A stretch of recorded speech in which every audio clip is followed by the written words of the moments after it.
It's the Samsung Galaxy S23 FE versus the A54. And when you're talking about these two devices, it's not a discussion on which phone is better. I think it's pretty clear that the S23 FE is the better overall device. It's just how much better is it than the A54 and whether it's worth that additional $200 to $250 depending on where you get it. Links to both of these will be in the description, by the way.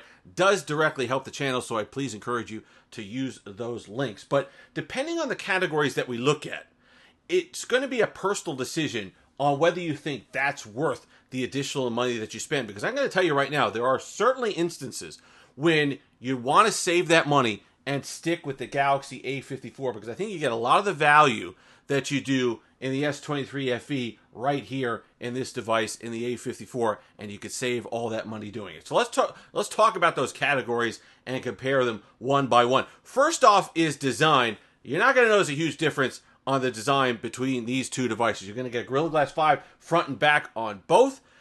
Really, when you look at the sides, it just feels to me like the S23 FE is a beefed up armored version of the A54. You can see they've added the metal frame here to the S23 FE, but they're both thicker devices. You do get that plastic frame on the A54, but it's a pretty solid plastic frame. I didn't notice any weaknesses there, and it's certainly not something that would get me to spend an additional $200 to $250 just to pick up the metal frame on the S23 FE. One thing that the S23 FE lacks, takes away from the A54, is the micro SD card expandable slot, which is important for a lot of people. So if that's something that you absolutely need, then you're going to want to stick with the Galaxy A54.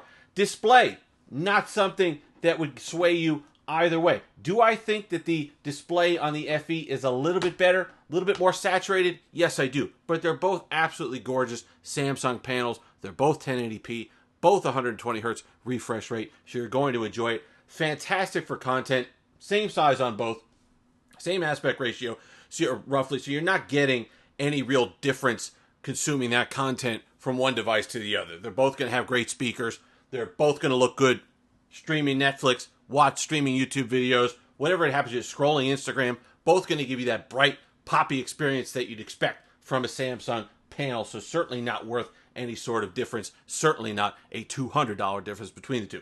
Software, you're getting roughly the same experience as well.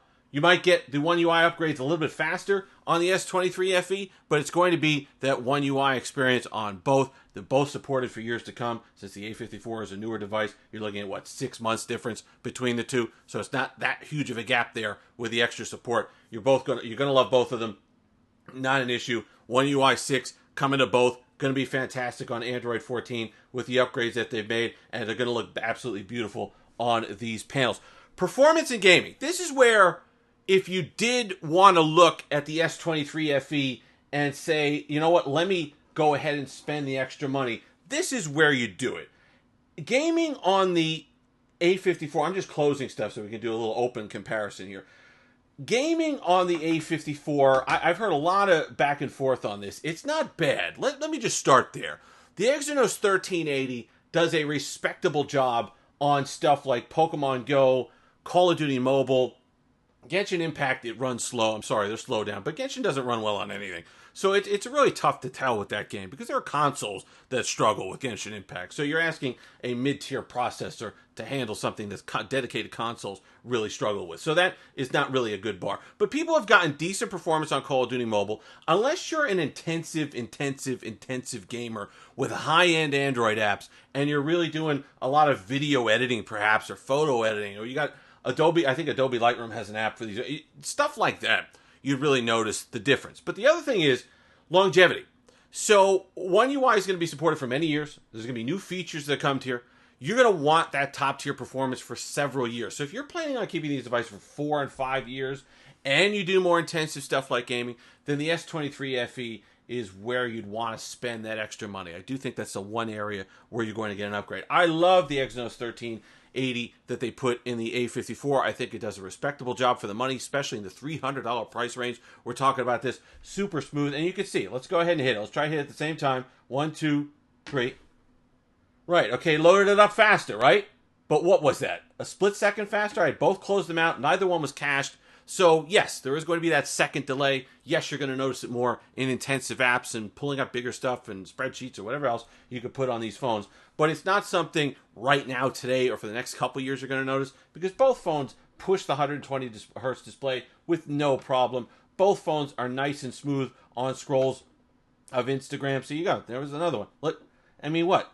Was that half a second? Was it a full second? It's not anything that would really end my day. You scroll back and forth. Both are smooth experiences. Getting in and out of apps, nowhere near the problems of the A53 from last year. So I don't think right now it's justified. But longevity, higher-end gaming, you're going to want to pick up an S23 FE. Battery life, really not. I mean, they did a better job with the Snapdragon 8 Gen 1 in the S23 FE than they did in the S23 Ultra, the S22 Ultra, I should say. That's for sure. It's not the battery drain magnet that it has been in the past, but you're still going to get roughly that 6 hours of screen on time from both of these. I get 5.5, 6-ish on my A54, and I get maybe comfortably 6 on the S23 FE. So if that's something, if that half an hour, or kind of the comfort of that half an hour, is that going to draw you in? I don't know, but I don't think that's worth the huge gap there. You do pick up wireless charge on the S23 FE, which a lot of people, it's mandatory for a lot of people. They got wireless chargers all over their home. They got it, maybe that little thing that they put in their car that does it. Whatever it happens to be, that's an area you might want to look at if it's something that's a super important feature to you. That's something that might sway you one way or the other. For me, it's not a huge deal. I charge them wirelessly. I think that's better anyway. It's faster almost in every respect. So I don't really think that's something that's going to sway me, but it might sway you. Cameras, okay, we're going to put up some samples here. The cameras on the S23 FE are better. I think over time you'll notice point-and-shoot type stuff, they're significantly better. The A54 photos are not bad, but you're going to need ideal lighting. You're going to need not the dusk or whatever. You're going to need a really... Now, shutter speed is good on both. Okay, so it's not the typical Samsung lag that you get in the camera app. I've had good shutter speeds on both of these devices, but I do think you're going to notice that the A54 on the whole produces a softer image with not quite the color accuracy that the S23 FE does. Not a knock on the A54. It's a $350 camera. If you're really a shutter bug, then perhaps you're looking at a Pixel anyway. The S23 FE, a lot of people have had problems with the camera. And it's, I've noticed what they're talking about. It's not a bad camera system by any means. It's just different. It's not like the photos are soft, but it's like the light's diffused over the whole image. I don't know how quite to describe it, but it's a slightly different color science and picture science, computational photography than we're typically used to with Samsung. So you're going to have to get used to that a little bit. But I think if you're somebody who values the camera and the rest of those things like performance and the metal frame and all the rest of it on the whole matter to you, then that might add up to a $200 difference, in which case you get the Galaxy S23 FE. So make no mistake about it. The S23 FE is a better device. It's a better phone, it's supposed to be. It's more powerful. It's got more RAM, 2 extra gigs of RAM. It's got a better camera system. There's a lot more to like about the S23 FE. It's just the price difference between the two for what you get. Is it 50% better? Is it 35% better? That's a personal call. Depends. If you're those areas that I just mentioned where it's significantly better or important to you, then yes, it is. Otherwise, most people are probably going to be happy saving a few bucks and picking up an A54. If you've made it this far, like, comment, subscribe, all that fun stuff. Until next time, have that Steve-licious day.